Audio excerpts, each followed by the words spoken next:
فأرجوكوا خلي بالكم من نفسيكوا وابعدوا شوية عن المخدرات. تم القبض عليه وبيتحقق معاه، ولكن أنا أتمنى من ربنا القضاء العاجل حق البنت دي، البنت اللي حالتها النفسية اتدمرت، صحيا اتدمرت. البنت دلوقتي يعني عينيها ممكن تكون باظت عشان واحد شبه ده. حسبي الله ونعم الوكيل.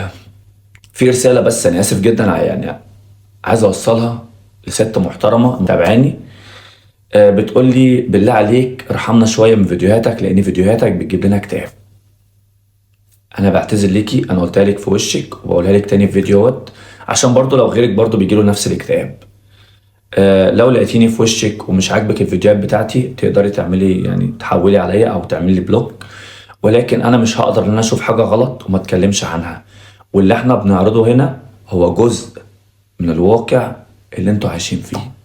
فأنا آسف جدا وسلام.